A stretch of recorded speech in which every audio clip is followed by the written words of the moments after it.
Assalamualaikum warahmatullahi wabarakatuh. Apa khabar anak-anak pelajar semua? Pada kali ini kita akan belajar usul fiqh tingkatan 5. Apa? Usul fiqh susah? Jangan risau, senang je. Tahu tak nasakh tu apa? Nasakh tu ialah merupakan satu cara untuk menyelesaikan percanggahan di antara dalil-dalil. Jom kita belajar dengan lebih lanjut.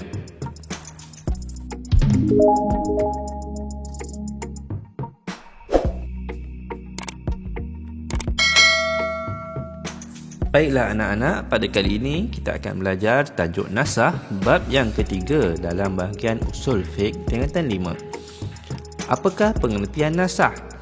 Nasakh dari sudut istilah ialah memansuhkan sesuatu hukum syarak dengan sebab wujud dalil syarak yang datang kemudian.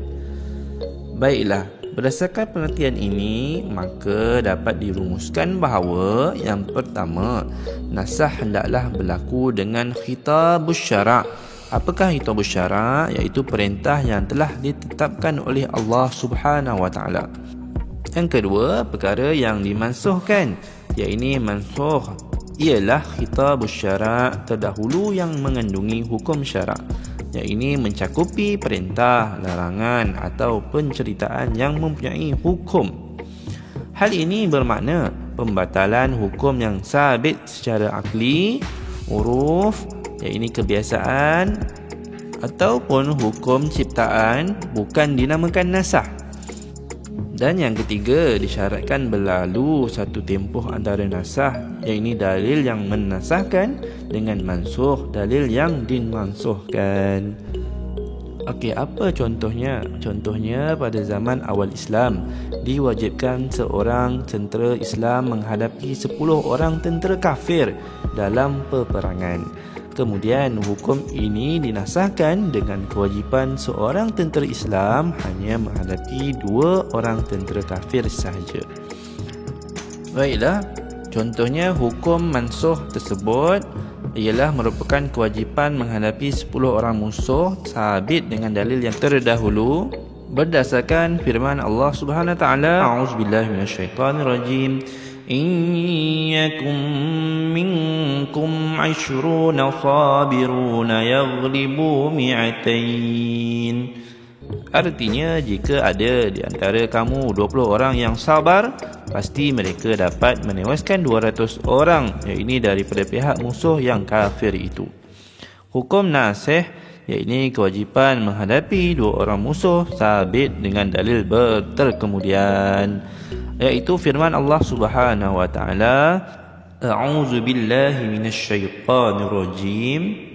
Al-ana khaffafa Allahu ankum wa 'alima anna fiikum dha'fa fa in yakum minkum mi'atun sabiratun yaghlibu mi'atain.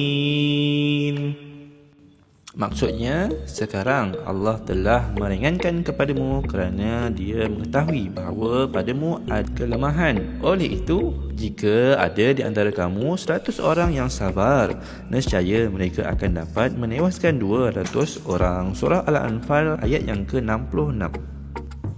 Seterusnya, apakah rukun nasakh?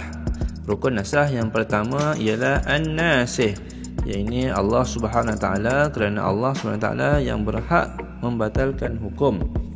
Yang kedua ialah al-mansuh, iaitu hukum yang dibatalkan.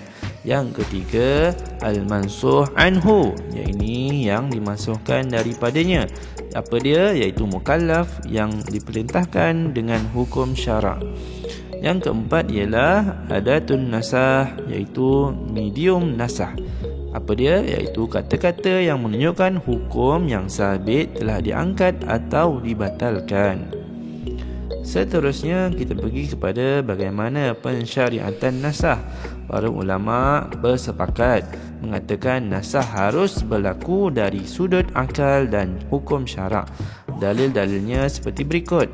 Firman Allah Subhanahu Wa Taala, A'udzu billahi minasyaitonir rajim. ما ننسخ من آية أو ننسها نأت بخير منها أو مثلها ألم تعلم أن الله على كل شيء قدير. Artinya, apa-apa sahaja ayat keterangan yang kami mansuhkan, iaitu batalkan, atau yang kami tinggalkan, atau kami tangguhkan, kami datangkan ganti yang lebih baik daripadanya, atau yang sebanding dengannya. Tidakkah engkau mengetahui bahawasanya Allah Subhanahu Wa Taala Maha berkuasa atas tiap-tiap sesuatu? Surah Al-Baqarah ayat yang ke-106. Ayat ini menjelaskan bahawa nasah berlaku dalam Islam dan Allah Subhanahu Wa Taala akan menggantikannya sesuatu yang lebih baik atau sebanding dengannya.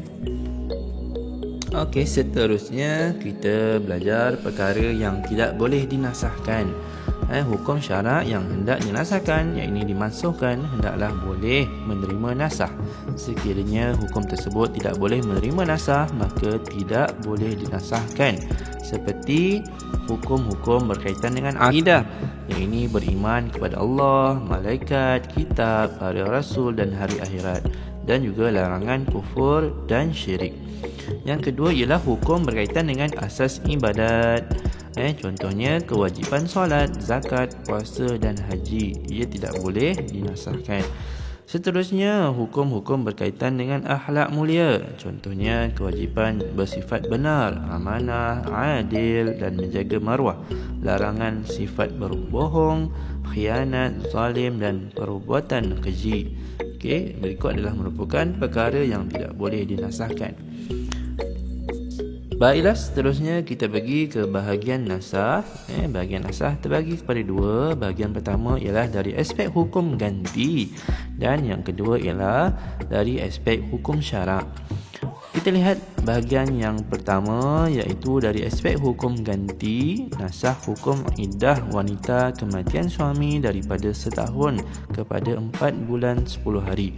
Iaitu nasah hukum wajib atas seorang tentera Islam menghadapi 10 orang musuh kepada hanya wajib menghadapi 2 orang musuh dalam peperangan. Kemudian nasah kepada hukum yang sama berat. Contohnya, nasah hukum menghadap Baitul Muqaddis kepada menghadap Kaabah sebagai kiblat umat Islam.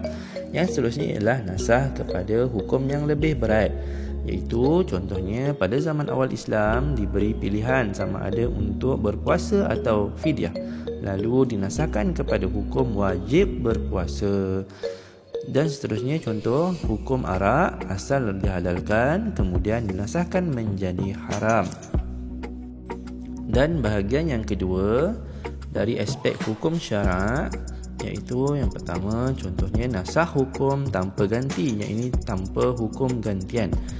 Contohnya nasah hukum memberi sedekah apabila ingin menghadap Rasulullah sallallahu alaihi wasallam, maka hukum itu telah dinasahkan dan tiada ganti. Seterusnya nasah wajib kepada sunat. Contohnya apa? Nasah hukum wajib qiyamul lail kepada sunat untuk qiyamul lail. Seterusnya ialah nasah wajib kepada harus. Contohnya apa? Nasah hukum wajib menjauhi bersetubuh pada malam hari bulan Ramadan selepas tidur kepada hukum harus bersetubuh. Seterusnya ialah nasah hukum haram kepada hukum harus. Apa contohnya? Contohnya nasah haram ziarah kubur kepada harus. Kemudian nasah haram menyimpan daging kurban kepada harus. Okey. Apa bahagian yang lain ialah nasah hukum pilihan antara dua perkara dengan mewajibkan salah satu. Contohnya hukum pilihan pada zaman awal Islam antara berpuasa atau membayar fidyah kepada hukum wajib berpuasa. Baiklah anak-anak, sampai sini saja pembelajaran kita. Jika ada sebarang persoalan, boleh tanya di ruang komen. Kita akan bersambung pada bahagian yang seterusnya pada masa yang akan datang. Baiklah, Assalamualaikum warahmatullahi wabarakatuh.